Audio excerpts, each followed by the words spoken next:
Welcome to In-Game Chat for Saturday, June 2nd, 2018, Season 12, Episode 20. I'm Scott. And I'm RJ. That's all. Matt is out sick, actually.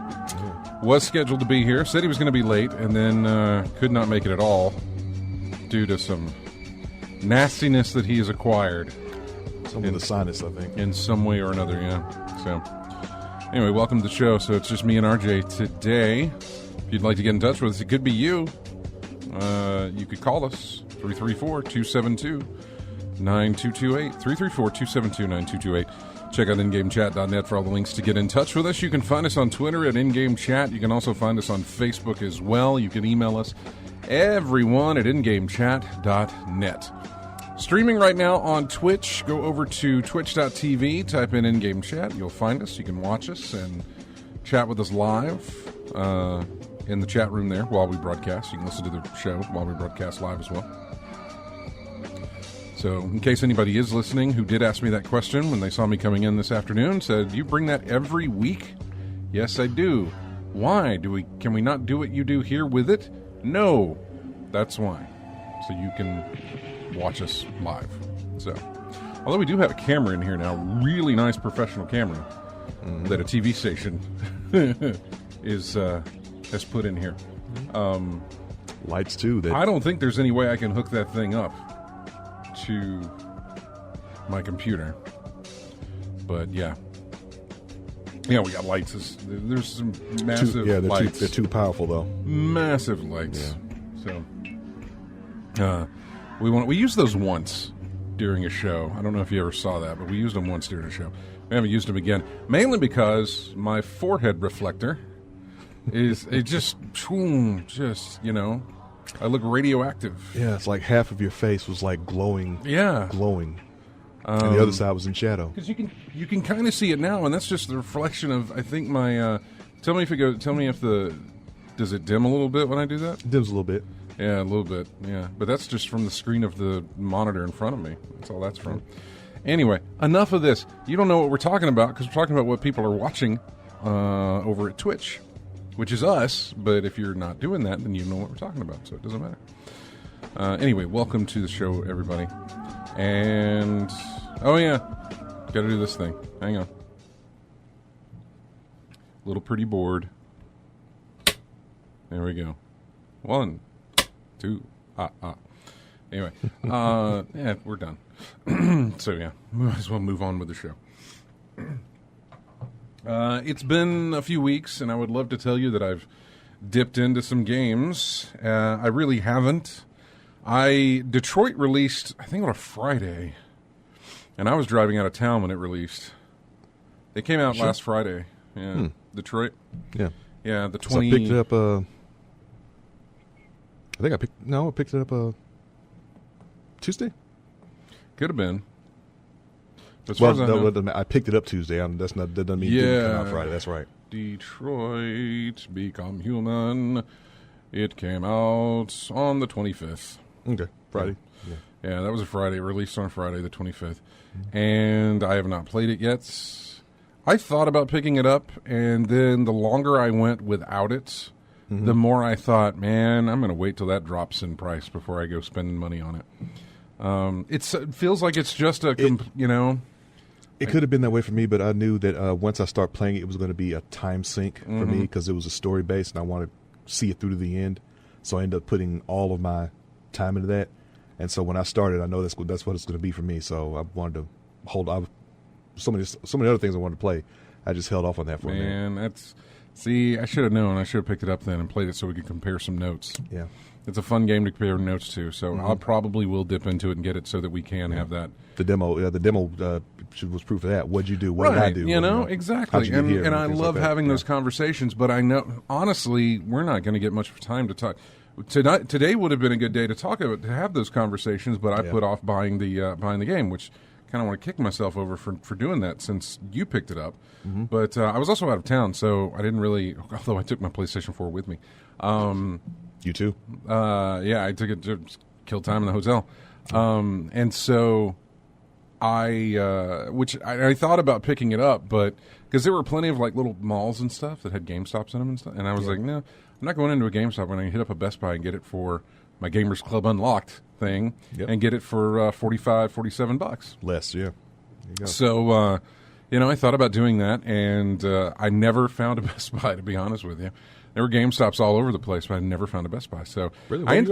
I was in Nashville, but I was downtown Nashville, and there really wasn't and there may have been with an Uber or something like that to get there, but like within walking distance, yes, there were GameStops. Within walking distance, there were no Best Buys. Oh. Then I was in Atlanta, I was in Duluth, and there is a gigantic mall called the Sugarloaf Mills, and it honestly feels like they screwed up when they spelled mall and called it the Mills, which because it's nothing but they got a massive 16 or 22 movie screen theater in the place. They've got a paintball course inside. They've got a putt-putt golf place inside. Are we talking Mall of America size? No, Okay. Much smaller. Okay. It's got a what's that thing where you eat and watch the show? Medieval Times. Okay. It's got a some Renaissance fair looking thing. Yeah. Okay. It's got a Medieval Times Turkey inside leg. of it. Yeah. But it's got a Legoland place. Where you can pick up Legos and stuff. But there was no Best Buy inside, but there was a GameStop in there. But no, I was still just, there's a skate park inside the thing. Yeah. But I was still at the point where I was just like, nah, I'm not gonna pick it up. I'll just wait. Now that I know that you're playing through it, though, I might pick it up. Yeah. However, today would have been a great day to talk about it because next episode, next Saturday, we come on at 4. But EA starts its E3 presentation at 1. So, by the way, Matt, I know you're in the chat room listening. If you guys want to come over and watch this thing at 1 here at the station, we'll watch it, and then when I'll get set up, we'll watch the thing, and then go grab some lunch or something, and then come back and do a show. That is perfectly fine by me. I will be here to watch it because if I were to watch it at home and wait for it to finish and then drive up here and put everything together, it'll be cutting it real close. Yeah. These things usually go at least an hour, at the very least an hour. So I could be here to help you with that. Then. Yeah, and they don't always start on time either. So so that's next week. Next week is the kickoff of E3. By the way, Matt is not here, so if you do call and I don't see I just put you on the air. I'm sorry. Let me put you on hold. Gets to that small tile because he says he's calling. Oh, is he calling? Okay, he is. okay, yeah. Well, then I'll get to you in just a second, Motal. But E3 is next week, so we'll watch EA stuff, and then we'll talk about whatever they threw at us because we're going to get news on Anthem, and we're going to get news on Battlefield V. I think I don't think they want it referenced as Battlefield 5. Even though everyone was going to be calling it that? Well, it is. It's Battlefield V, but they're saying, the V is in victory because it takes place in World War II. But it is the 5th one, right? I don't necessarily know because they switched it. They renumbered things. The last one that released was Battlefield 1. They called it Battlefield 1.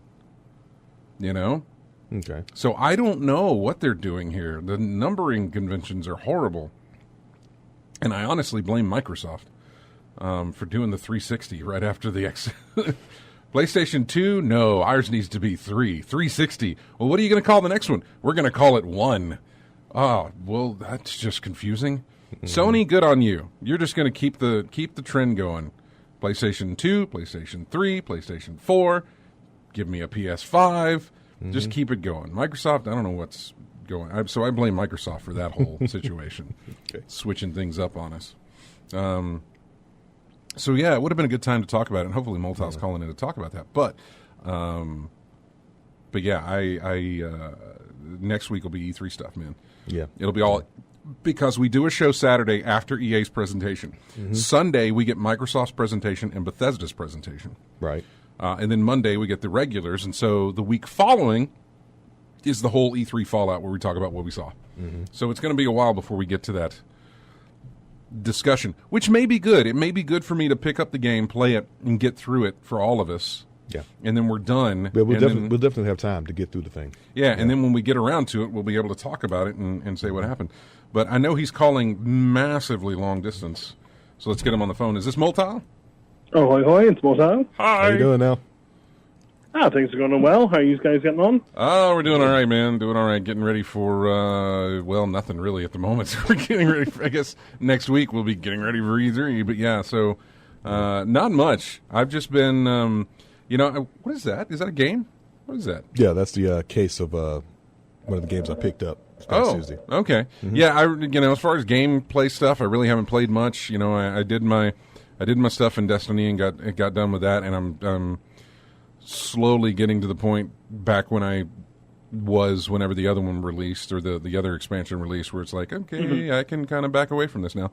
Talos Principle, I know that's a game I'm very fond of, but realized, I realized I had a downloadable copy on my PS4 that included the expansion pack, and so what's interesting that I found is that I'm playing that, and I'm seeing things differently from what I remember them when I played them on PC. And the reason that is because when I played it on PC, I was playing it was a complete copy, but it wasn't completely finished. Like the main story and everything was done, but there were some like placeholders for things. Oh, but that's a good thing, though. Yeah. Now you're getting refresh. It's like a remaster all of itself. It kind of is, because I'm seeing these objects and these images, and I'm like, wait, what is that? Oh, it's one of these. That didn't look like that when I was playing the game, And so I'm seeing some different things here. It's kind of interesting to kind of go back through it, and it's also kind of interesting to remember some solutions to puzzles, and it's still interesting to figure them out all over again and have that eureka moment of, this was tougher than I thought, but that's because I only made it tougher than it was supposed to be. So, anyway, you're calling long distance. What's up with you? Oh, no, I was just going to hang out for a while and until you basically get your next caller. You just sounded so lonely without Matt there when you were making the intro. It's like, he said he was going to be here, and then he just said no, he was ill. Yeah, well, we haven't had Matt for about 3 weeks now, I think. It's been a while. Obviously we did do a show last week, but the week prior to that he wasn't with us either. So here we are hitting on at least about 3 weeks now, not having Matt on the show. So, yeah. Well, what I picked up late, but have been playing on and off quite a bit, is the new Dark Souls Remastered. I decided to pick it up PC. I give you and RJ the floor then, because that is not my realm. You go ahead and have the discussion. RJ, have you played it yet? I just played the demo, but like I said the last time, I didn't see anything other than looking much better than when I played it on the console. I didn't see anything new in there, but that was just a demo, so I haven't played the full version yet. But let me ask you: have you seen anything brand new in there, or is it pretty much the same game? More people online, in both senses of the word. So there seems to be more. You can summon more people during an online thing, as far as I'm aware. Mm-hmm. But the main reason why I bought it is because I was playing the original again. I was just starting to stream a little bit and play a little bit offline. You're just having a bit of fun with it because it's good crack. Yeah. But it is really hard to get summoned in that game. I was running about in human form. I wasn't even being invaded most of the time, and I was just like, you know what? Remasters came out. It's been a couple of days. and people complaining about, you know, hacks and that sort of thing, which has always plagued the thing, has been, you know, a sort of ongoing issue with it. Mm-hmm. But it has died down, and I am still playing normal Dark Souls. I can spend, for me, it was £17 on Steam because I had already got the Prepare to Die edition, normal Dark Souls, so it was, you know, it was half price, I think it was. Mm-hmm. And I was just like, it's no point in me playing Dark Souls 1 when I think I know I'm going to enjoy a whole bunch of, like, helping people through bosses and stuff. And I've only played 11 hours, and I feel like I've already got my money's worth, you know, with just the online community being revitalized. Yeah, that is good. You can get your money's worth. That is good. It is especially the part where you can help people out, get bosses, because this for some folks, this is a jumping on point. They've never played the original before, never gotten to the series late. So now that they're in there for the first time, there's a lot of people out there with experience to help them get through those tough spots in there. That is true. And I have to say that has been one of the main reason why I have been playing it. Like, I've got a 25, 26 character that I leveled up really quickly from doing gargoyles a whole bunch, and what do you call the guy with the big machete with the two dogs? Astro Demon. Okay, I'm going to take your word for it. I can't think is it that long narrow hall with the steps on the left hand side? Yes. That one. That was a pain in the behind getting through there, because, like I said, it's not the boss that's difficult. It's those dogs that's distracting you. Oh yeah, while he's the winding environment up. itself. Yeah, the environment is like a even problem. if it was just him and the two dogs, I think it probably would have been fine if it was a big wide open area. But it's confined, and it's claustrophobic, and it's hectic as well with those two dogs, because the dogs are they dodge really well when you've got a slow ass weapon. It was very hard to get. I decided to play with a heavy weapon this time round, and it was just not. It was just not what I normally do. I normally dex my build size. They're going for something completely different. So I was running away with the claymore, and if you focus down one of the dogs and just use a simple R1 attack, they have plenty of time to dodge out of the way and come in for an attack. So I completely get what you're saying. Yeah, but this is the only reason why I recommend anyone getting remastered. Just actually putting money down is, if you are into the online play, go for it, 100%. If you're not, do not bother. There are mods out there that will, get you up to 60 FPS. You get the DS fix. One of my friends was telling me about a whole bunch of, texture that will make it look much better. And I got to say, it does look really good. I was looking at the screenshots and such. Mm-hmm. And Remasters has its own issues as well. I have never crashed with the original Dark Souls Prepare to Die edition. Never crashed, as far as I can remember, on my main PC. Mm-hmm. On the same PC with Dark Souls Remastered, I have crashed, I would say, 5 or 6 times out of 11 hours. Well, Steam's telling me I've played 11 hours, so... Goodness. That is very high for me. And it was a whole batch of them, like 4 or 5 of them, 4 or 5 of those 7 basically, was on the... I'm just starting to forget all the names. The dragon, the dragon that has the chest all busted open. Just before you get to Blighttown in the depths. Yeah. I remember Blighttown. Yeah, that. I think anybody who's ever played Dark Souls remembers Blighttown. But it was about just the boss, just before you get into the standard way of getting into Blighttown. Mm-hmm. And I crashed a whole bunch of times while I was summoned into someone else's game halfway through the fight, and it just crashed. And that never happened to me on Prepare to Die. And I'm trying to see what could have caused that. Like it's trying to render stuff or something. It was just like sporadic.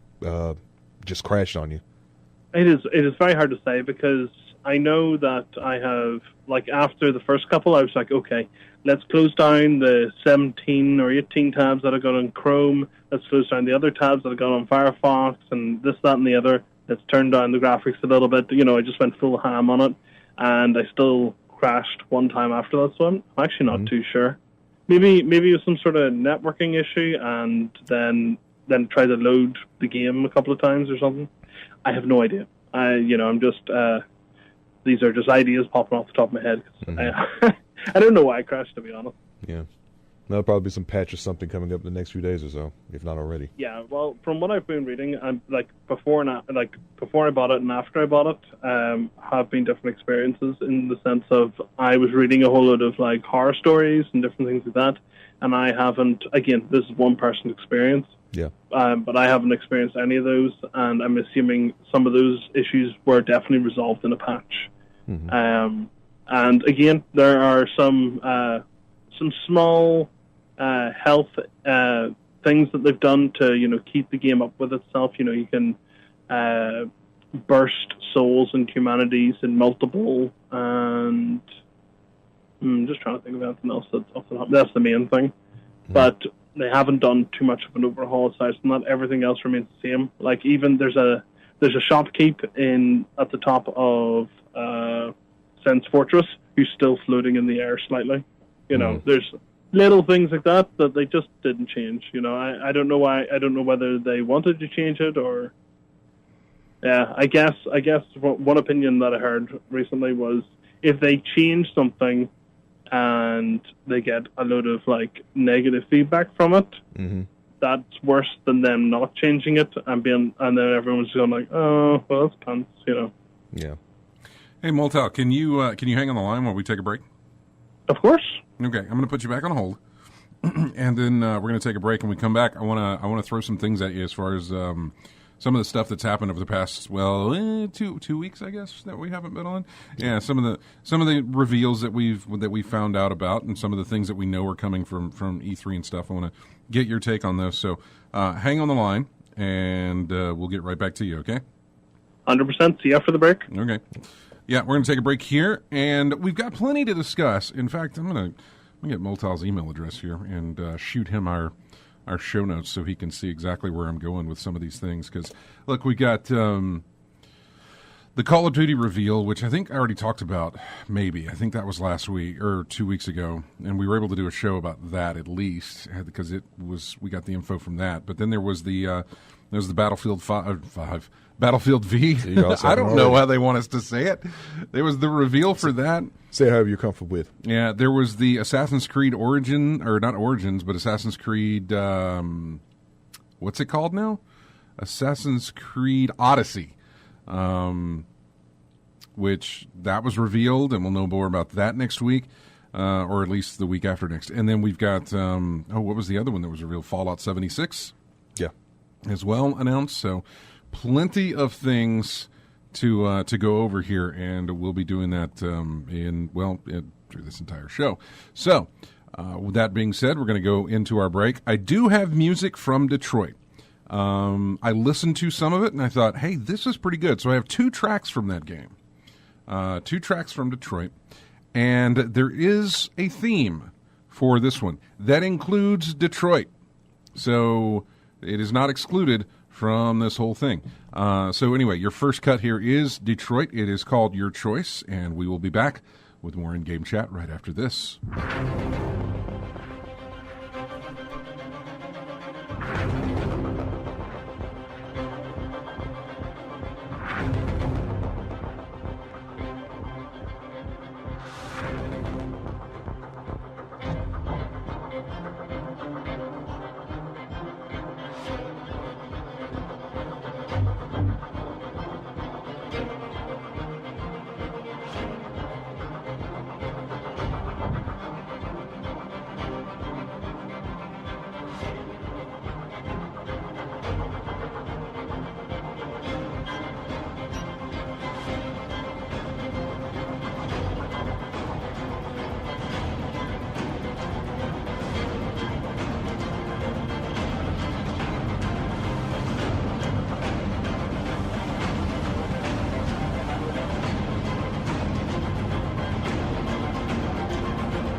And welcome back to In-Game Chat. Now, this might give it away right here.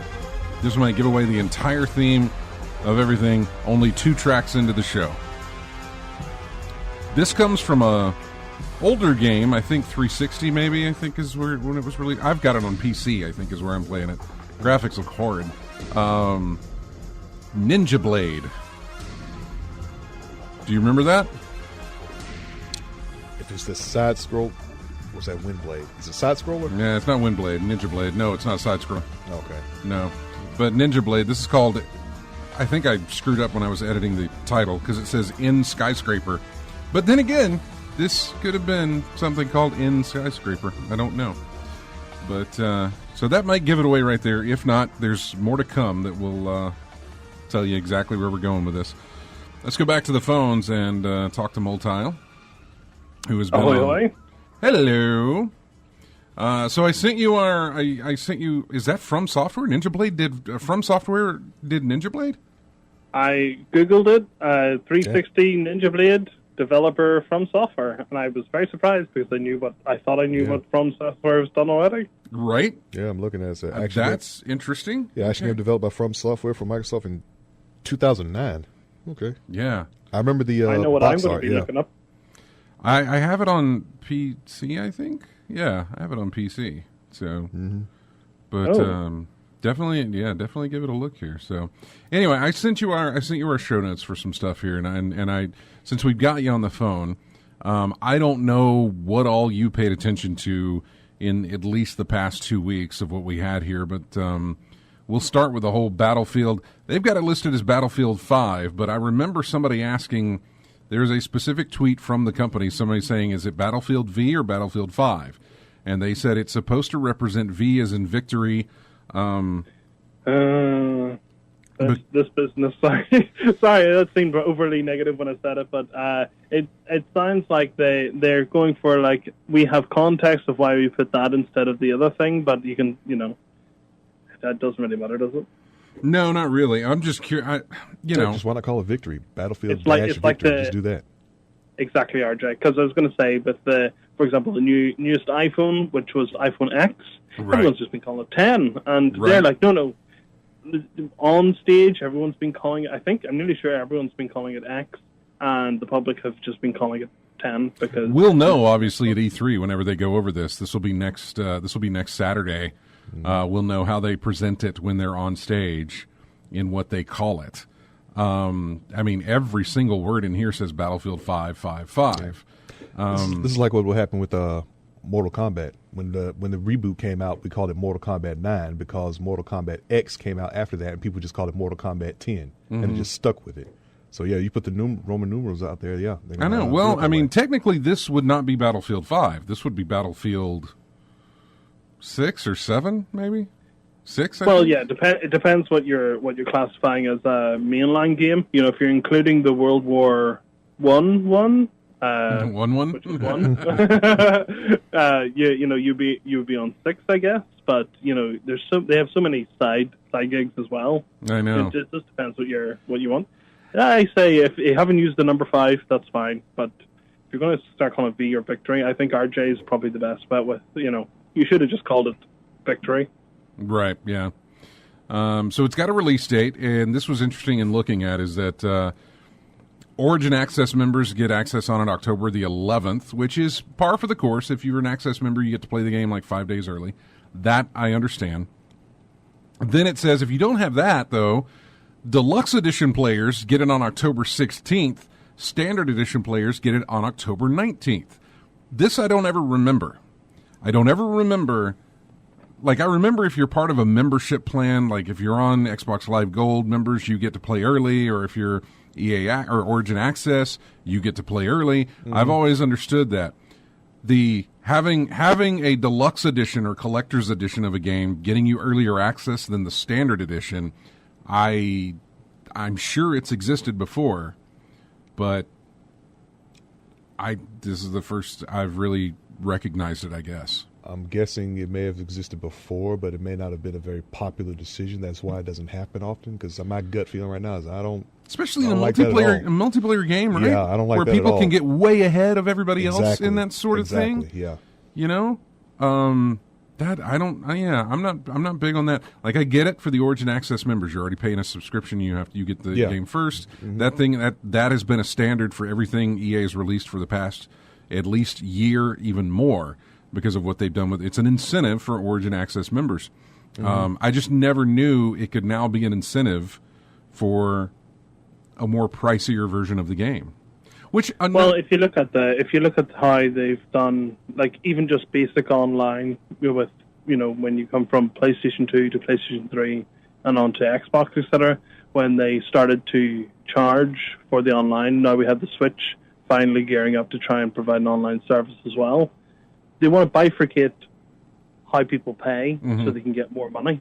Yeah. If you can say, well, these guys paid a little bit more, so they get a little bit more. Why don't you pay a little bit more? It's all a way of trying to get a little bit extra money. It is. Well, I mean, yeah, it's always a cash grab. That'll never.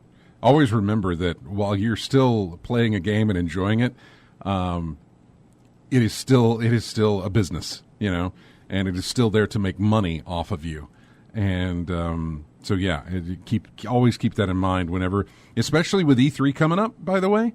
Just want to stress very, very much that everything you see at E3, everything you see from the presentations that you'll see at EA's show next Saturday, and Microsoft and Bethesda on Sunday, and Sony and Ubisoft on Monday, and Nintendo on, everything you see is marketed to sell you on that product. Mm-hmm. So keep that in mind, that what you're seeing has been specifically chosen to make it so that you will put your money down and buy the game, so that you'll have interest in doing that. Now, the hosts that they pick to talk about these things can not necessarily ruin that, because the proof's in the pudding, obviously, and you want to see what they're showing off. But I remember last year at EA's, they had that YouTuber come on to talk about, I think it was Need for Speed or something, and he just stumbled over his words and was awkward as all hell. On top of that, I felt like he didn't know the product. That's true. It didn't seem like he was insecure with himself, or didn't know what to say, or he was frightened by the fact there were so many people watching. It honestly seemed like he didn't know what he was talking about, and that was the main issue. Well, he might be a little bit nervous about all the people watching. No, because... I'm not saying negating all those factors. Yeah. I'm saying the words coming out of his mouth, it seemed like he didn't know what he was talking about. He took up a gig, he didn't research it enough. And, because if you're starting to talk about something, regardless of what it is, if you don't know what it is, you could just talk around it if you're confident, or you could just, have a think, just start talking to the other persons on stage. Mm-hmm. Yeah. But he just started throwing out these random things and ums and ahs, and yeah, it was really embarrassing. It was very cringy. It was hard to watch. Very cringy. This wasn't a teleprompter type thing. It was just like it looks like he was on stage winging it or something. Nah, he was with another guy, I think. Okay. Yeah, it was really cringy. Wow. Going back to the Battlefield thing, though, we talk about the deluxe edition, people getting it earlier than the people who own the standard edition. However, if you own the standard edition but you have Origin Access, you're still going to get to play it before the deluxe edition people who don't have Origin Access. Wouldn't that be the case? I mean, it sounds like it would be the case, right? So long as you have Origin Access, you get to play it beginning on October the 11th. Because that's a recurring fee, isn't it? Origin Access is a recurring fee. But there's also another part of this. The only way to own it online, physically, or not physically, but digitally online, might be the digital deluxe edition. I've noticed that in a lot of ways where you can't buy standard editions for the online. You can, like, if you want to buy it digitally, like I can go to a store and I can pick up a copy for PC, right? But I'll get the standard edition. Mm-hmm. But if I want to buy it, even though I'm getting it digitally in a boxed copy, but if I want to buy it online from Origin, there is no standard edition. There's only the digital deluxe edition that you're getting, and it is pricier than just the standard edition. I don't really know. I haven't looked into this, but I know that that's the case. I want to say that was the case with Ubisoft, because I want to say it was SimCity that I was trying to buy way back when. It was either SimCity or it was some other game. Maybe it was Mass Effect. But I can't remember. Something that I was going to buy online, and it was like, well, you can only buy the digital deluxe edition if you want to do it this way. How big is the price difference we're talking about here? Probably $10, $25 maybe. No, that's enough. That's enough. I mean, that's too much. Yeah. To be honest, I can't remember. I don't know. You know what? I'm gonna look this up. Obviously, while we talk about this, the other thing that was interesting, is that there is all the extra maps, everything. That's all going to be free. Well, that's actually that's on the inverse of what we were talking about earlier about bifurcating the community. Mm-hmm. This is something that needs to be drilled into all developers. You don't want to do this. Like, you don't want to start releasing DLC maps and stuff that people can't play on because some people can't buy it, regardless of whether you think they should buy it or not. Some people can't, and if the majority of your player base can't, well then that's your player base divided, and then you're going to divide it even more and more. Yeah. More DLC packs, and soon you're going to have people dropping off, being like, "Well, I'm not finding a match for like 3 minutes. I might as well just go back to X or Y game and play that because I know I'm going to get a match within 60 seconds." There's no point in them waiting around for all that, all that sort of subdividing business and, oh, well, you can't play with your mates because you're the only one that decided to buy these DLC maps, so, well, you're just going to have to play with other randoms, et cetera, et cetera. $20 difference, by the way. If you want to buy it online, you can get the standard edition for $60. If you want the digital, or if you want the deluxe edition, it's $80. So those are your differences there, and there don't seem to be any other editions outside of that. There's standard and there's deluxe. No season pass type. Well, everything's free. Everything's free. Okay. All the extra maps are going to be free. There is no loot boxes. They have said that. See, this is the first game from EA pre or post Star Wars loot box issues. Yeah. But is this not their next game from developing Star Wars? Not EA, by the way, the actual developers. DICE? Yeah. I want to say so, yeah, because DICE did Star Wars, I think. One of the branches of DICE. Because I could see the executives and that sort of thing that run that business are just like, you know what, that didn't work for us. We followed what you were trying to say. We don't want to do it. And they're like, I bet it was already implemented, though, because games don't just, they didn't take a year to make this game. No, but loot boxes, I don't see that being a hard thing to implement over the top of standard avatar customization. No, I don't think so. I think it was probably I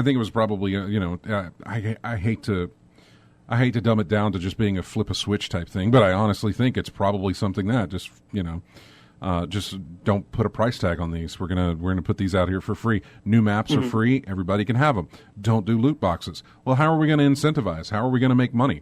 Well, then we'll do everything will be cosmetic. Very much your Team Fortress hats and things like that, where all it is completely cosmetic. And from what I understand, there are no XP boosts. There are no mods to guns that you'll get. Everything will be something cosmetic that will come in the form of something you would pay extra for. Mm-hmm. You will never pay extra and get a chance at an XP boost or get a chance at a mod for a gun or anything like that can give you any kind of advantage. It'll all be flat, so that everything that you pay for in game will be something cosmetic, which is fine. So, that's perfect. What do you think their next sort of draw in for money is for Battlefield 5 then, if they're not doing DLCs? Right, if they're not doing DLCs and they're not doing anything. Yeah, I don't. Will there be a premium pass? No. Will there be loot boxes? No. Which is great to hear, by the way. I'm glad that that's something. But my mind goes that I'm really surprised that they've actually put a price on this for anyone to buy anyway. Because why would they not just go join our EA club and you get Battlefield 5 for free? Yeah. I'm looking over all these questions here, and I can't see anything like, here's the new features. There is no premium pass. There is no loot boxes. EA hasn't gone into great detail on what will be available for purchase after the game launches, but it has told us that vanity items will be on sale in some way. Those items can also be earned by playing. So you can still earn those by just playing the game. EA stresses that spending money won't give players an advantage. No loot boxes. Cosmetic items will be available to purchase with real money and in-game currency. So what do they say? Bitten once, twice shy? Right? Yeah, I know. I get. Well, again, we're going to find out more information soon. But off the back of this, it's good news so far. That is all. Again, remember that EA is a presentation to potential buyers. So what you're going to get at EA is you're not going to get a question and answer period, which would be really nice if they did, so that people could ask those questions. You're going to hear exactly what I just told you. Hey, they're going to do this presentation, then they're going to say, and guess what? All these maps completely free. Everybody gets to play. And there's no loot boxes. Big cheer from crowd. Yeah, pause for effect. No, absolutely no loot boxes. They're never going to tell you, here's how we're going to incentivize you to pay us money. They're never going to bring that up. That'll be in some article published 2 weeks after E3 as to how that's going to go down. Because what they want people watching over and over again is whatever it is that they show off and the words maps are free and no loot boxes, no pay to win type situations, because that's the message they want to get across. They're not going to get across the message of here's how we are going to try and make money off of you after we release the game. However, they're never going to go into that. They're never going to go into that. And when somebody sits down and interviews those guys, that question is never going to be brought up unless they actually take legit questions from audience members or whatever. Or they're proud of whatever they've done. This is why we're getting the whole we're not doing loot boxes, we're doing this, that, and the other, because they know what people are going to respond to. Yeah. And I hate to sound cynical, but I've watched it enough to know this is probably how it's going to go down. They don't want to get that out there. Sure. Even James back in the day, he was saying it's all lies. Everything they tell you, it's all lies. So, and it's weird how quickly we forget that too, because I'll see things come up and I will get sucked in, man. I'll get suckered into something. It's easy to take. If someone's showing you off a cake, you think that looks like a really nice cake, but somehow they've got a balloon in it. Yeah, exactly. Yeah, I've been there myself. I know exactly how it lulls you in, and it's even worse if you go to these things and watch them. No, that's a different thing. That's kind of like going to a concert. Like you've listened to their CDs. Their CDs are fine. You get a free ticket, and you go, oh well, let's go see them live. And because the ticket's free and everyone else around you is cheering, it's really good fun. There's nothing to say. There's not. I don't think it's bad that people have a great time during in the experience in the crowd. Sure, look at you with the last time you were there when you were sitting beside that guy. And I've completely forgotten his name.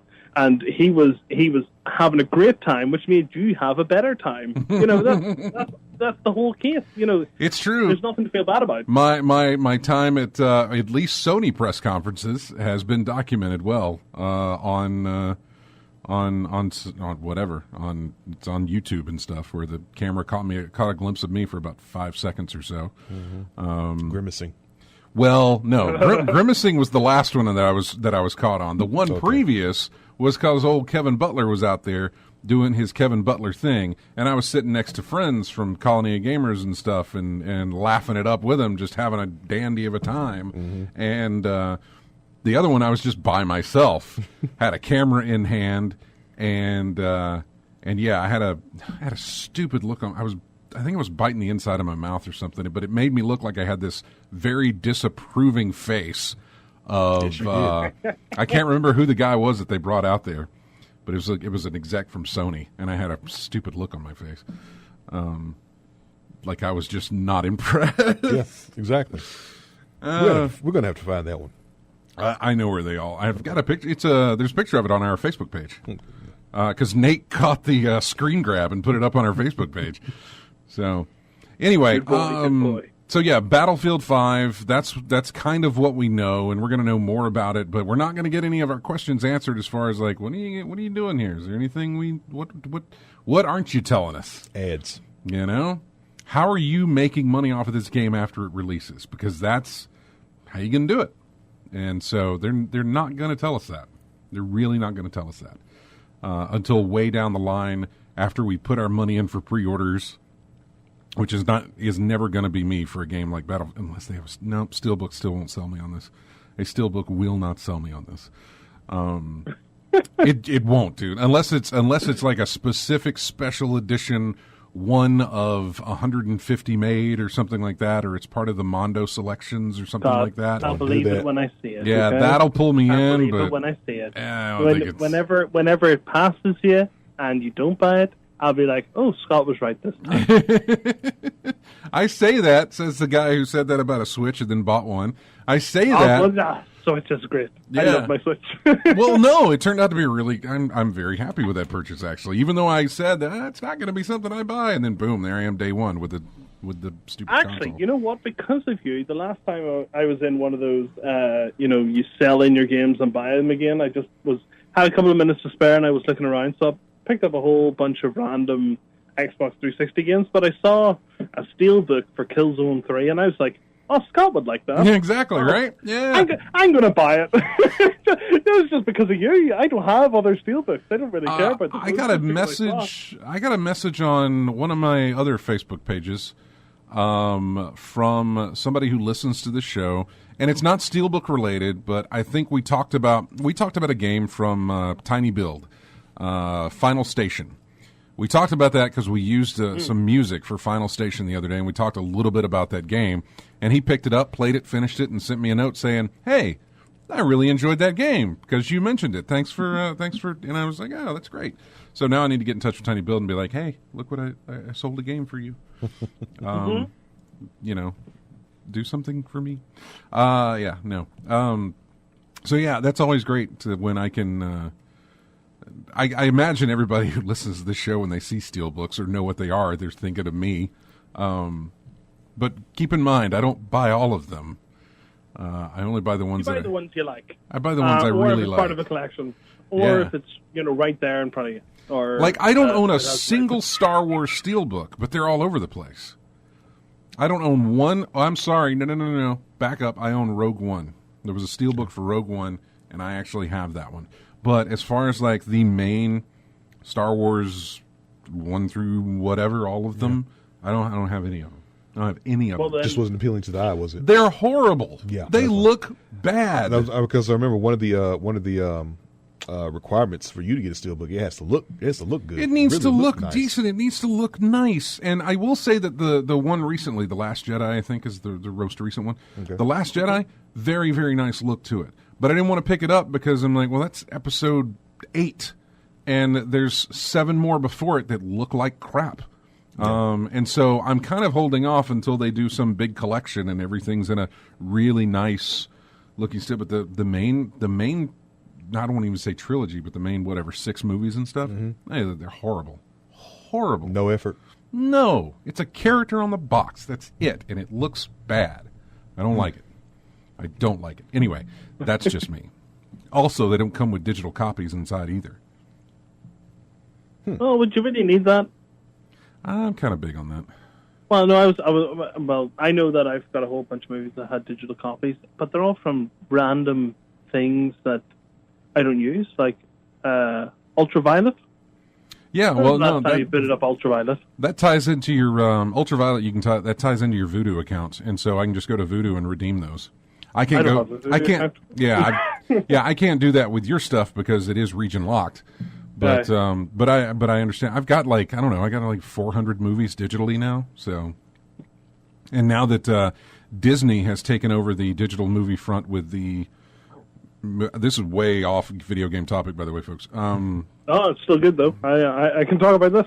Yeah, Disney took over the digital front with that whole Movies Anywhere thing. I don't know if you're familiar with it, but if you go to Movies Anywhere, they reformatted their Disney digital vault. Well, no. They've done more than that. MoviesAnywhere.com is now trying to become the standard. So. Movies. Oh, what? Right. This part, sorry. MoviesAnywhere.com ties into your Amazon account. So movies you buy on Amazon are linked to your Movies Anywhere account. Movies you buy on iTunes are linked to your Movies Anywhere account. Movies you buy on Vudu are linked to your Movies Anywhere account. All of these different brands are starting to link into this one thing. So when you open up that one app, it pulls from all the locations that you own and says, here's your digital library from everywhere. Awesome. And so you don't have to log in over at Amazon. You don't have to log back into Google Play. You don't have to log back into any of these other things. It's all right there. So 100%. Yeah, you're right. Connect and sync, and then just instant collection right there. Correct. So yeah, I kind of keep on top of that digital stuff, only for the fact that it's nice to have wherever I go. You know, I've got it there on my phone or my laptop or my tablet. You know, wherever I'm at, I got my digital movies with me. If so I go to, does Disney own this? Disney does own the Movies Anywhere platform. Yeah. Okay. But it used to be called Disney Movies Anywhere. Yes, because that's what I thought it was. The last thing I heard about it was literally them, trying to pull all their business back into their own sort of sphere and being like, "This is the only place you can rent." Rent it. Yeah, it's amazing that they were able to get some of these studios on board to say, "Sure, we'll work with you with this," like Warner Brothers and. Because a bunch of these studios had to agree that, hey, our movies that these people bought on Amazon or Google Play or whatever, sure, you can play them through your storefront, which is fun. You can buy movies from there too. They're also selling movies there on moviesanywhere.com. So I'm sorry we've ventured way off topic here, but we do have to go to a break. We're coming up on a break here, and. Let's see, Moltal, can you want to hang on? I'll be hanging out until someone else calls in. Don't worry. Okay, well, hold on, and let me put you on hold. And then when we come back, we'll talk about Assassin's Creed Odyssey. Well, there's not much that we know about it, but we'll bring that up. We'll also talk about what else do we have? Oh man, Star Citizen had a thing. PlayerUnknown Battlegrounds filed a lawsuit against Epic Games. This should get interesting if that keeps going. So it's like PUBG versus Fortnite, but now it's like PUBG versus Fortnite legally, not like sales-wise, but like in court. Yeah. So it'll be easy. It'll be interesting to see how that thing whole plays out. We got the games that I think it's the UK list, top 10 for the week. So we've got that. Fallout 76. We still got to talk about that. So, what else do we have? Some Destiny stuff if I feel like going over that. I know Bungie made some news here just on Friday. I see Moltal looking through the list here, looking at some stuff. So, anyway, we're going to go to break. When we come back, we've just got more in-game chat. So, here's our next piece of music. First you heard Detroit, then you heard a game called Ninja Blade. This one is called Rise, Son of Rome. It was a launch title for the Xbox One, made by Crytek, made by the Crytek folks, I think is what it's called. I think it's the name of the company. The guys who did the original Far Cry. So yeah, they're the ones who did that. So yeah, we'll be right back. This one's called Descend into Darkness. So see you in a bit.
And welcome back to In-Game Chat. That was music again from Detroit called Carousel. Is it anything? Did you remember anything like that in the game so far? Something called Carousel, or something that might be called Carousel? Okay, I don't know. Thought I'd ask you. I just liked it, and so that's why I used it. Anyway, welcome back to the show, everyone. Now, before we go back to Multile, Chris has called in. Hey, Chris. What's going on? Not much. Just going over some game news and stuff. What's going on with you? Oh, not much. Just playing a couple new games I've got on the Switch here recently, since y'all were talking about that a moment ago. Yeah, what'd you pick up? I got a couple digital downloads. I got Devious Dungeon. Let's see, what was the other one? Oh, darn. Don't you hate when you thinking of something your mind goes blank? So, okay, you can't remember the other one? There's several ones, but the other one I picked up recently a couple days ago is Smoke and Sacrifice. Not familiar with that. Kind of plays like it's an adventure sim, survival sim that kind of plays like I had on my mind, about one of the other games, Don't Starve. It kind of plays like a little bit of like Don't Starve, but it's not as demanding as Don't Starve. Yeah. Mm-hmm. Okay. Yeah, all right. Oh, and I remember what the other one was. It was The Way we remastered. What was it called? The Way Remastered. The Way Remastered. I'm not familiar with that one. I'm not familiar with it either, but I just was going through the list of games recently in the store, and that looks interesting. And it was a little bit on sale, and sure, yeah, I picked it up, and it's a fun one. Huh. Well, I'm glad you're enjoying it then, man. But yeah, I'm looking forward to what E3 brings around to us here in the near future, and like Fallout 76, and see if we get some info on the new Metroid Prime 4 and other ones like that. I think Nintendo will have plenty to show off with that, because they've still got they got to show off Smash and hopefully Metroid Prime 4, since they teased it last year. But yeah, so hopefully we'll get some information in that regard. It's going to be a fun couple of weeks here as we get more and more info on a bunch of games that either were teased to us last year or have been teased to us throughout the year. So I'm very interested in what Anthem turns out to be. As far as EA is concerned, I'm really interested in Anthem. I am too. I'd say I'm interested in Assassin's Creed Odyssey, but I think it's like, okay, it's Assassin's Creed Origins, but in Greece. So kind of feels that way. Kind of feel that way about that. And there's all the unknowns. Like, we're going to get some more gameplay for Spider-Man, which would be great because I'm looking forward to that. We'll get some Last of Us 2 stuff from Sony. We'll get some things that we didn't know we were getting from Sony and Microsoft. So yeah, it'll be fun to see the surprises. Yep. And hopefully they'll be fun. Hopefully those surprises will be fun, and it won't be boring or annoying surprises. Or more of the same. Well, it's like Microsoft, this is the car we're going to bring down and show because it's showing off Forza. I don't care. Why are you showing me a car? I don't care. We want to see better gameplay. Yeah, I won't. Show me the game. Exactly. I'm not buying the car. Showing off the car, and I know I know it's marketing, but it doesn't work. It's horrible. Like, Stop learn doing from it. your past mistakes. Learn from your past. Well, technically, it's not a mistake for them because what it does for them is it gets newspapers and car magazines and other things to print things like, "Hey, this was first shown off at Microsoft's blah blah blah." So it gets their name in print in other places, and so I understand why they're doing it. But for me, it's like that's not. And when they trot a celebrity out to talk about their game. I'm like, no, this does not. Like, they brought out the actress, I think, who does the motion capture or whatever it was for the Star Wars Battlefront 2 thing. Already, I don't remember who that was. It was just no. Why? What? How is that? That doesn't sell me your game, but it gets you more clips and more hits on your YouTube page. Yeah, I'm all about the gameplay, and then less talking and more showing. Yeah. To a point. Well, thanks for calling in, man. All right, y'all have a good one. We'll see y'all later. All right, Take care. Bye. Bye-bye. Go back to Moltile here. Thanks for waiting on the phone there, Moltile. Appreciate you no problem. hanging out with us and being our foreign Matt. Oh my goodness! If I was local, I'd be here all the time. That would be fantastic. Have you ever made a visit over here? No. If I ever do, yeah, I will be on your doorstep. Don't worry. Wow, you'd make a trip to the States for your very first time and come to Alabama. All right. I would definitely have to make a call for it. I would love for you to be here on the show. Actually, if you come in through like Atlanta or something like that, rent a car, drive on over, and for the 3-hour drive or whatever, and be on the show with us. It would be fantastic.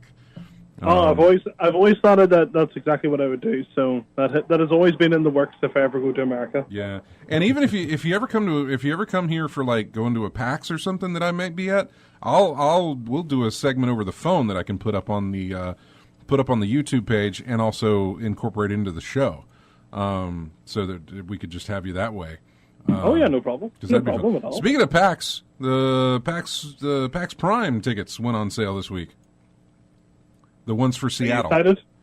I was able to get my tickets. It's very interesting. It feels like maybe the hype on this has peaked, and it's kind of settling down a little bit. They didn't sell out as fast as they normally do. As of... Did they expand again, or has it been about the same as last year? No, they can't expand. They can only sell so many tickets because they're still in the same place. Right, okay. And they're taking up as much of that space as they can take up now. And they have been for a good while. So they haven't been able to sell more tickets or anything like that. They got to the point where they stopped doing the badges that span the entire length of the con. So, one badge that gets you in all 4 days, they stopped doing that. They only sell individual day badges now. I don't like that. There were too many people who only needed maybe 3 out of the 4 days. And so they'd buy a 4-day pass, but then there were plenty of people who wanted all 4 days. So it was just easier for them to just sell it. Here's your individual day passes. How much of a price difference? Oh, sorry, RJ, carry on.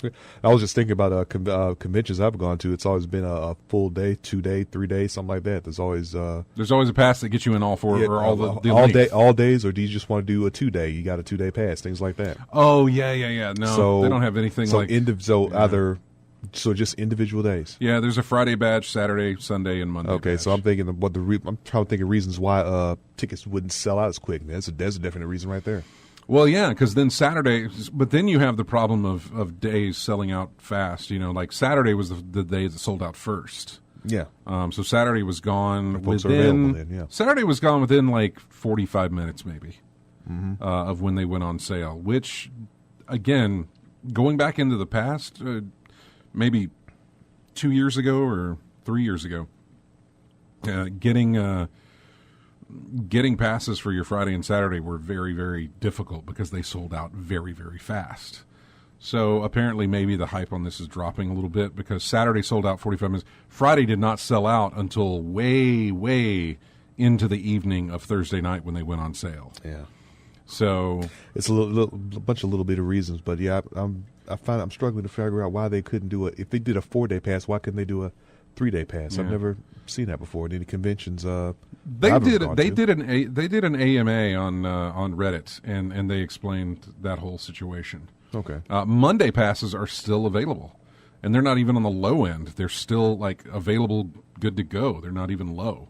But Friday, Saturday, and Sunday are now sold out. So anyway, I got my room booked. I've got my passes, which I buy passes all the time just in case I don't get my press pass in. So I will still apply for a press pass to get into the place. But just to make sure I get in, I go ahead and buy passes. So I was able to pick mine up.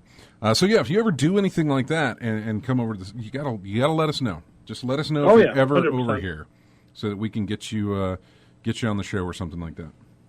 Oh, definitely 100%. So yeah, going back to some of the things that we had over the past week. Where did I want to go next?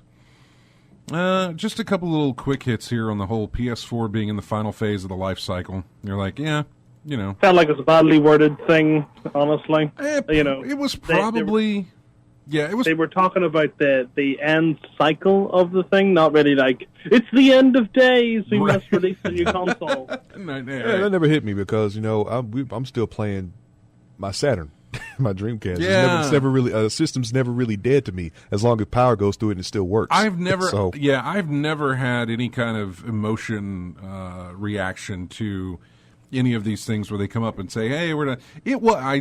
I will say it was. It kind of felt like an end of an era when they said, "Okay, we're stopping production on PlayStation 2," because apparently that was still going on well into the PS3 life cycle. Yeah, that's what I was going to say. I thought that was more of a surprise than anything else. It's like, whoa, you're still making those? Yeah. Well done. Okay, you can retire that console. Good job. Yeah, yeah. But otherwise, no. I was like, okay, you're done. You're done with this, and you're going to look forward to the next one, and that's fine. I mean, we won't get any idea of the next one until, I don't know, probably at least 2 years out, I would think. Yeah, a couple years.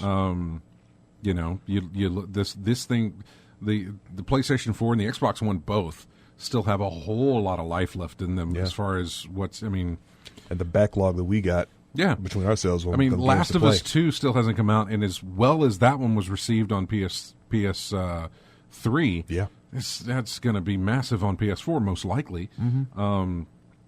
And Xbox One still has like Crackdown 3 to release, and probably another Halo in the lifespan for it, and whatever else they've got planned. So, it's nothing to really dwell on as far as that. So, even though they announced that, hey, we're in the final life cycle of the PS4, that does not mean next year is the PS5. No, don't worry about it. It will be interesting to hear once we get around to that again. How are you working out on backwards compatibility? What are you doing for, because this will be... If they don't take pages out of what Xbox has actually been doing this cycle round, they are going to fall behind again. The Xbox is going to step over them, and it's going to continue like that. They need to start reminding themselves that the top isn't always secure, and they need to start looking at what is everyone else doing? What have we done in the past that has been good, and what has everyone else been doing that has been good? Like, for example, Xbox being like, well, there's a bunch of games on the 360 that if developers just, give us a wee tick on their game, you can have it on your Xbox One, 100%. Yeah. Mm-hmm. If they do something like that, it puts PlayStation in a really good position of it's down to each developer to do that, so they're not being held responsible for the compatibility issues and that sort of thing, but they get the goodwill. It's wee things like that if they don't start picking up, that they could be stepped over in the next generation with Xbox, and just like what happened this time around. Well, it's interesting. I bring up the backwards and a lot of people do bring up the backwards compatibility issue, but it's the thread title, I think, on one of the forums there is that it's a catch-all for news about new releases for backwards compatibility. Like, this game has now it's now backwards compatible on your Xbox, and it's called Xbox backwards compatibility, and the subtitle for it is. Everybody wants it, nobody uses it. And I kind of feel like that's kind of true. It's true for me because my old consoles still work. Well, I can switch it out. See, RJ, I would be in a very similar boat to you as well. Like, if I would probably be in a very low percentage of this, but when I was seeing that in Xbox, when I saw those ticks come up for Xbox One saying all these games that you have downloaded, you've bought on the arcade, are available on Xbox One, I was like, well, you know what? If I did buy an Xbox One, all of those would be available, and I still go back and play Mega Man 9 and Mega Man 10 and all these different other games, like Trials and those types of games. Yeah. That would be a buy-in. It's not necessarily, I feel like, all these people are playing it or anything like that. It's quality of life for the person trying to purchase your console. If you're going in thinking, well, I've already invested hundreds of dollars or pounds or whatever it is into the console's, walled garden, and they're saying, well, you can bring some of that into the new generation instead of having to rebuy all of those. not necessarily anyone would, but just the fact that if you wanted to play it again, you'd have to dig out the old console or you have to buy it brand new. People can be put off, and it just feels like you're not losing all that money that you've already invested like 5 or 7 years ago. Yeah. No. I honestly, thinking about it now in my head, I think honestly, backwards compatibility is something for, and I don't mean to call, I would call them uninformed parents. Why don't we call it that way? The people who spend money on the consoles around the holidays because Johnny Gamer wants his new system that his parents are paying for, that he's not buying himself, but his parents are paying for. Of course, all his mates have one. Come on. Well, yeah, I know. They look at a lot of factors in there. They look at which one costs more or costs less. They're saying, okay, is that one cheaper than that one? And when they find one that is cheaper than that, and they say, can he play his games? Can he play all his old games on that? And if he can, that is good for them, because then they can say, well, I'm not going to buy you more games. Right now, since I'm spending money on this console, I'm not going to buy you some new games. You've got all your old games that still play on this new console, so I'm just going to get you this. And then when your birthday rolls around, we'll get you a new game. Or when you cut some more lawns, we'll get you a new game. So I think it kind of goes more towards a bullet point for an off-the-shelf, uninformed consumer. But this isn't a bad thing, though. This is what I'm trying to say. No, it's not a bad thing. It's a good thing to do that, because for the console itself, the longevity of it, is all based on games. And if you're able to just say, well, most of our back catalog is available, why would, for example, let's say if Final Fantasy VII was available on every single console, for free for the PlayStation. How many times would people just be like, well, and you know what? I'm happy enough to just get this new console and have a wee go with Final Fantasy VII, see how it does. That how much hype has been. I feel like for Square Enix have been strong armed into doing a Final Fantasy VII of how much people love it. Yeah. And they have had to get new development teams and such because it wasn't up to their own standards. Well, it's something simple as that. I get excited. I got excited whenever they announced Red Dead was going to be backwards compatible, and I played a little bit of it, but now I play nothing. Whenever they brought Burnout Paradise, I was like, "Hey, backwards compatibility," and I played a little bit of it, and then hey, here's your remaster or whatever, whatever. Yeah. So I was genuinely excited when they announced one of my old games that I have is now playable on my new console. I still have my old consoles, I just don't have them hooked up. So it was kind of neat, but in the meantime, I was never pining for those games to be brought to backwards compatibility. It's just they brought it up, and I thought, oh, I have that. I can play that on my system now. Yeah. Burnout Revenge recently added to Xbox backwards compatibility. I played a couple of courses on that and some crash sections on that, and haven't played it since. Yeah, I was done. You got a little taste, and that was it. Yeah, it's just a little thing. That was it, and so. Nice that it's there, but I don't. Going back to originally what we were talking about is when Sony comes out of the gate with whatever they're going to be doing new, which will not be this year, probably will not be next year either. You got to believe that they have to look at what the other companies have done and try to not necessarily mirror it or mimic it, but either try and find an advantage over it or something similar to it. Certainly seen what not to do. Yeah, Yeah. Sony pretty much won this generation. And I hate to do that. I'm never a fan of doing the whole who won E3 stuff. I hate that. No, it's a very good yardstick to sort of slap down between generations. Who actually sold the most consoles, who has the bigger player base at the moment. And I think at this point, Sony has got this in the bag. Yeah, it's Microsoft that really has to play catch up, because they came out of the gate originally when they released from Sony and Microsoft when they released their new consoles. Microsoft really fell behind in so many ways because of their price point was just ridiculous compared to what Sony was doing, and so. You had both systems out there on the shelves during the holidays. One was $100 cheaper, So people flocked to that. There was also the lineup of games were not there for. Yeah, I was going to say the same thing. Yeah, for the launch of the Xbox One, and you got informed users that PlayStation were pivoting to themselves, pivoting towards them as well with the game sharing of just like, oh, just Google over and all this sort of stuff. You know, they were selling to both being cheaper, so that you're getting the uninformed consumers in, like the parents, for instance, and you're also getting the informed consumers with, we're not going to tell you to be online all the time and all this sort of caper. All that sort of stuff at the start of the generation. It'll be interesting to see if they line back up again to releasing in the same year. Typically, yes, they always do. But it'll be interesting to see. Like, Nintendo has just given up on that. They're like, we'll do what we want to do when we want to do it. But it'll be interesting to see if Sony comes out of the gate a year before or a year after Microsoft does, or what the case may be.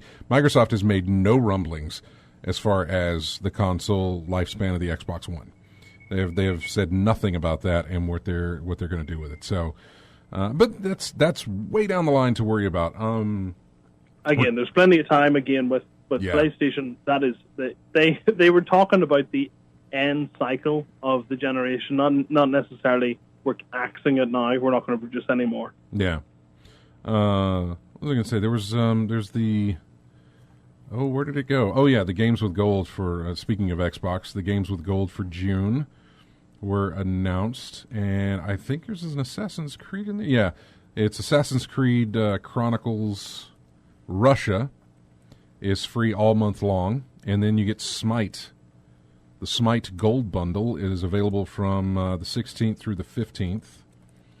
That's on your Xbox One. On your Xbox 360s that are also backwards compatible, there we are again, Sonic All-Stars Racing Transformed from the 1st through the 15th, and then the back half of the month you'll get Lego Indiana Jones 2. Throwing Lego games in there is always great because... you can play Lego games forever with how much you can do the replayability on those. So those were announced, and the top 10 games. Where did that go? Where was it? Hang on. Well, I had it somewhere. A UK list? Yeah. Where did it go? Not me. I know. I don't see it now. If it was me, I do apologize, but I don't think it was me. No, I don't see it. It's usually there. It is. It's right by that red thing. Yeah, okay. I found it. I hate when I can't find these things. They all kind of mix in. So here we have the top 10 games for the week of. Oh, I don't know. I don't know what week this would be. But yeah. Number 10 was Mario Kart 8 Deluxe. Number 9 was Fallout 4. Number 8 was Destiny 2. These are the UK listings because apparently we don't have the US listings for these. Number 7 was Overwatch. Number 6 was Far Cry 5. Number 5 was God of War.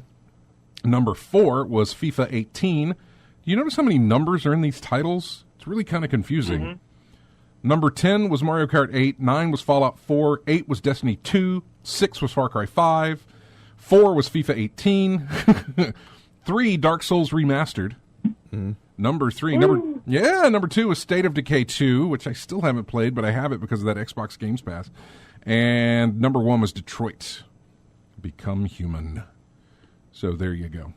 We're going to take another break. When we come back, we'll go over Fallout 76. I really want to talk about that. Did you look at the trailer and have your thoughts about Fallout 76? Okay, cool. I'm going to put you back on hold. And then when we come back, we will go over that as well. And the Assassin's Creed Odyssey thing, I don't really know that there's much to talk about other than we know it's set in Greece. That's it. Ancient Greece. That's all we know. It's probably going to play a lot like Origins played because I think Origins was very, very beneficial for them. I don't necessarily know how well it is for them to jump back into the yearly release schedule again for Assassin's Creed. You took a year off, and that was nice because you came back with this really, really polished game that was really well done. Assassin's Creed Origins got a lot of high praise about it, and people are still playing it, and people are still talking about it, people are still enjoying it. But now you're going to do this whole thing over again. Yeah. So we'll see about that. And, we'll be back in just a moment. Here is music from a game called, I think it was Capcom that put this out, Remember Me? Mm-hmm. Yeah. It was Capcom, wasn't it? Yeah, it was Capcom. Yeah, I wanted to, what's it going to play? There was I had this game, and I still have this game. I really haven't played much of it. I think I played like the first little level, which was a nice little tutorial of showing how you could rewind time and everything. Right. And look at stuff. But I wanted to talk a little bit over this music because just about a minute in, this music is very, very interesting to me. I was listening to it last night when I was getting everything together, and I said, "Oh, this sounds really cool." And then it made this. Then it shifted a little bit into this interesting thing at about minute and a half into the track, and so I'm kind of letting it play a little bit into there so I can get to that point. Mm-hmm. Yeah, there it's nice and orchestra and whatever, and then it shifts. The track is called "Chase Through." And it's cut off here. It's not Montreal, but it's something else. But it's a chase. It's a chase track from Remember Me. We'll be back with more of In-Game Chat. Again, this track's about to be really kind of strange. But I liked it. So we'll be back in a bit.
Welcome back to In-Game Chat. This whole soundtrack for this game is actually fantastic. This is from it's an Xbox 360 game. It may have been on PS3. The Bourne Conspiracy. This is called Solomon's Wrath. But the whole soundtrack's actually very, very good. RJ hasn't picked up on the theme yet, but then again, he also said most of these games he hasn't played. So,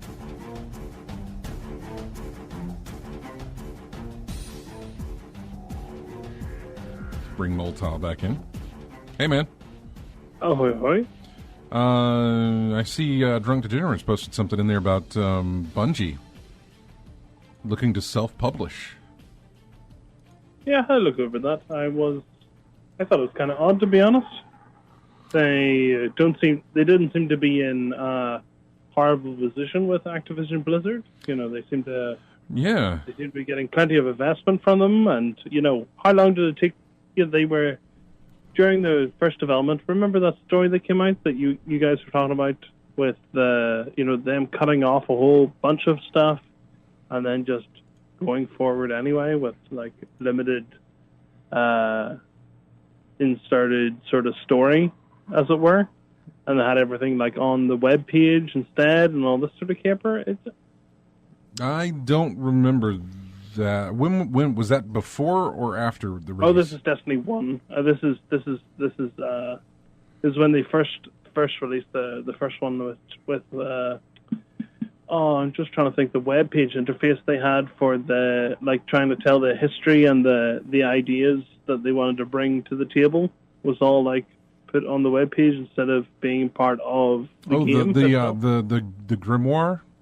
Yeah, like the backstory of everything that happens in the game was relegated to cards you'd collect that you could only read online if you went to their website, and so all that stuff, the entire story was told through you had to go online, and hopefully you discovered it and you got story bits and pieces. A lot of people have compiled all that stuff and have a nice thread of a story that they pieced together from all of that stuff. The point of this tweet was that they are getting a whole bunch of money to self-publish, and it's like, well, what else? Where else are you going to publish it? Like PC, the only difference was you weren't on Steam. You were on every other console, were you not? So, What's the big deal? I feel like it's just more of a buy-over than anything else, if that's what it is. Yeah, I'm not sure. It's $100 million from a company in China, NetEase. And it says they plan to use the money to create new games that they will self-publish. They don't intend to rely on Activision Blizzard to publish new games that they make, something it currently does for Destiny. A big part of our focus is to self-publish in the future, said the CEO of the company. We'll decide the business model and how the worlds we create go into the market. However, Bungie nor Activision have disclosed sales for Destiny. It'd be interesting to see what happens there and how they're gonna do that.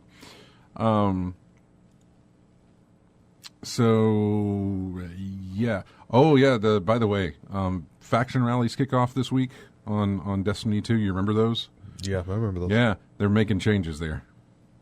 You now can't pick a different rally per character. It's faction. Okay. It's one faction per account, not per character anymore. Boo. Yeah. Give me more reasons not to play. Right? Not to play the game. No now. kidding. Why would you do that? Oh, that's just. Oh man. No matter who wins, you pick up something. Yeah. That's how it was. That's why I have 3 characters on my account. Yeah, and apparently once you pledge to a faction, you go out and do stuff in the world, and you earn some kind of reputation or whatever. And so you go to the lost sectors and you do those, and every time you do one, you earn extra reputation. And the more reputation you earn, then the more lost sector stuff you do to earn that reputation. The damage you do goes down, and the damage that the enemies do goes up. So it makes it more challenging the more you do it. So it's kind of risk and reward. I don't see it lasting very long, only for the fact that why? I have no. Why do we do the faction rallies? I never. Gear. I know. What are you offering? But I love the old way, which was you just don't have to do. You don't. There's no week where you're earning all this stuff. You just earn it as you play the game, and each week they rotate out new stuff. Yeah. But So anyway, that's enough of that. Okay. On to Fallout 76, which Matt is actually on the phone with us too. I'm going to see if I can. I'm gonna do that. If I drop, don't worry about it. That might work away. Yeah, okay. I'm going to conference you guys in here. So I think I hit this button, and then I hit this button, and then we're supposed to have Matt and Multile on together. Matt, are you there? Matt, are you there? I'm still here, I think. I know you're still here. Yes. There he is. There. Hey! Ahoy, hoy. Oi, that's my thing. That's his thing. So, Matt. How's it going, Motel? Hope you're feeling better, Matt, by the way. Just this summer sprung up sinus stuff. Yeah. Aye. This reminds me of the So time what when did you have with Vault 76 then, huh? Yeah. So I called in to talk about that. Well, talk away then. We know about Fallout 76 through basically just a trailer. However, we did find out that it's probably something more akin to a survival RPG, online, something very Ark-like. So I'm not, For those who aren't 100%, remembering the lore of Fallout, the different vaults that the people would go into for after the war, during the nuclear attack, a lot of the vaults were experiments set up by Vault Tech and the Enclave.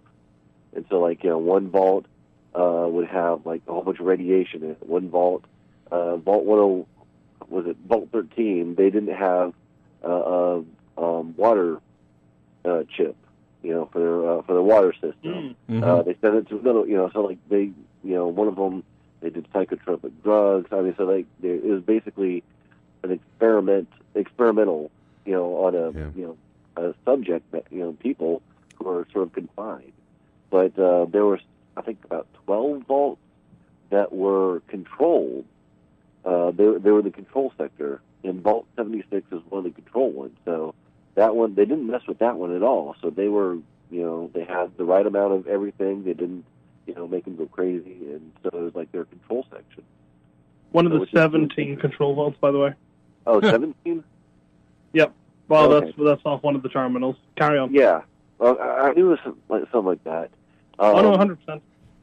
But yeah, looking at the trailer, whereas most of the games are about 100 years after the attack, this one looks to be about, I think, 25 years after. Yeah, it's 20. Yeah, it's looking about 20 here, yeah. Because I think the clock actually, one of the clocks had a date on it. I think it was 25. So I'm guessing they decided to leave early and, see what's up. So we might have more radiation to deal with, because it's closer to the event of the attack.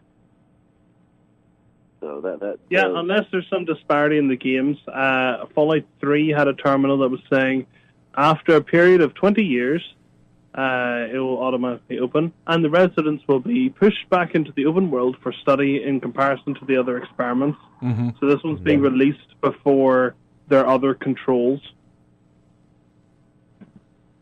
if we're going by the lore of Fallout 3. Yeah. I was just going by, because I looked at the date on one of the clocks. It was 5 years after that, when it should have been. So I'm like, that's interesting. I wonder why they're, if they waited an extra 5 years, or if that clock is wrong, or who knows. But I'm really interested. I've been in love with the Fallout series ever since, was it 98 when the very first one came out? Yeah. Mm-hmm. So, I've played all of them up to this point, including Tactics, which not many people played that one, I don't think. Mm-hmm. Yeah, Evans 041111 says Fallout 76 was not a trailer, it's just a teaser. Yeah, that's correct. It was just a teaser, but you don't release, you don't even tease a Fallout thing without people trying to deep dive and dig into the thing to find out exactly what's going on. And when we got the confirmation of this being some sort of survival RPG, that changed things a bit. But even on top of that, Scott, they had the number 76, which is, we would assume that it's directly involved with the vaults, which go up into triple digits. Yeah. So why would the the fan base not immediately dive into it thinking it's Vault 76? If it's not to do with Vault 76, it's going to be a bit weird. Yeah. Well, no, it's referenced Vault 76 referenced in Fallout 3 and 4, I believe. From what? Yeah, and you've got the guy in the teaser with 76 on his back, which is very indicative of other Vault dwellers with the number on their back. And there is confirmation that the that base building, I think, will be in there. Kind of like in 4? Yes. Yeah. The structure building of some type. I don't necessarily know that it's base. If it's survival of any type, you're going to have to build a settlement or a home of some type in there. Yeah. Yeah, but we don't know where it takes place. Was there ever any reference in the previous games as to where Vault 76 was located? I believe 76 is out west. Because they started off with the smaller numbers out west, like because Vault 13 from the very original Fallout was in California. Yeah. And so as you move east across the map of the United States, the numbers would grow. That's why 101 is out in D.C. area, stuff like that. Yeah, So, I was saying you mentioned something earlier about the triple-digit vault numbers. Wasn't there Vault 88 you had to deal with in 4? Wasn't that a location you had to go to?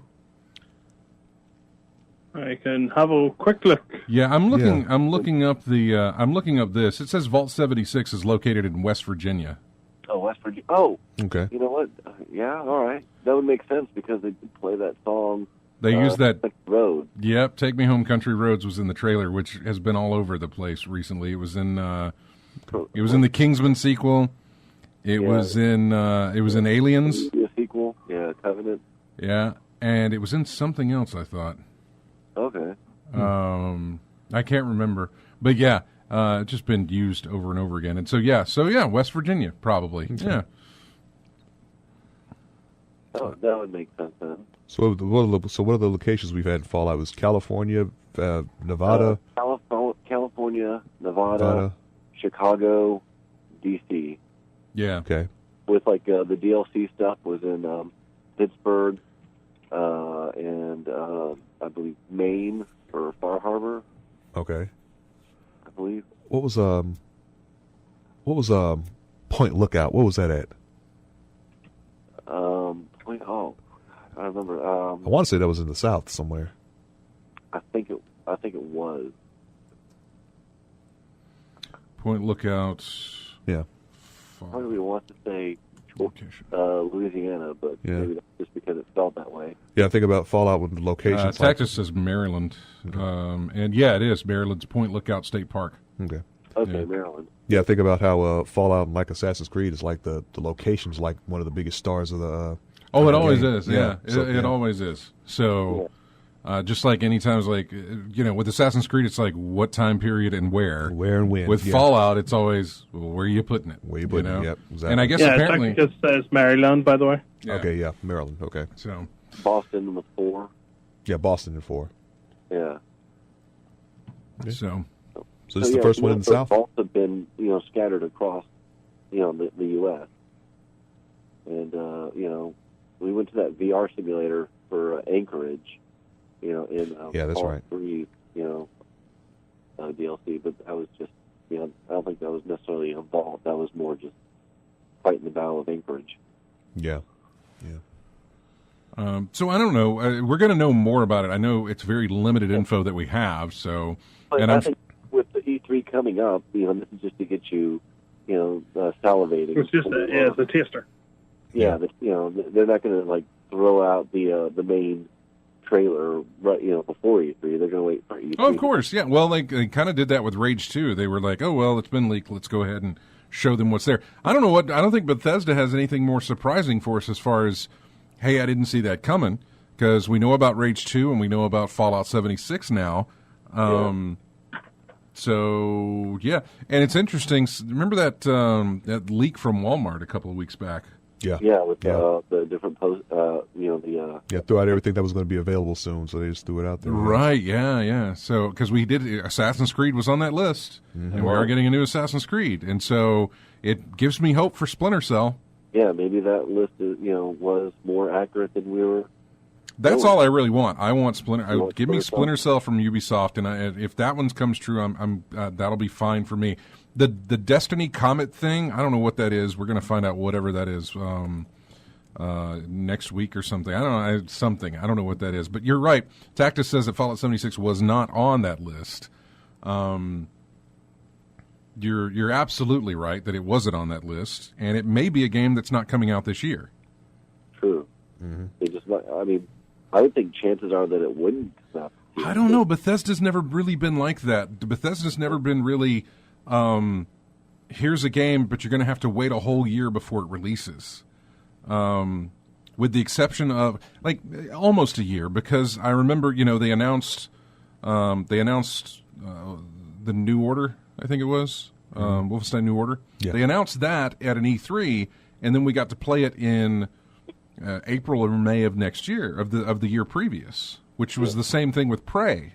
They announced it, and then the next year we got to play it in April or May.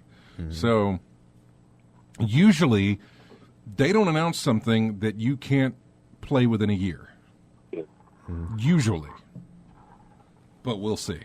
It could all depend on the quarters as well. Like, we could be thinking of this as a year thing, but they could be seeing this as the last quarter. What is quarter 4? The one just before April, which is next year. And maybe the people that load up the store stuff is within just a regular year, January to December sort of thing. Mm-hmm. So they get up to December. It could be as simple as that, or it could be something completely different, of course. Yeah. Very possible, but anyway.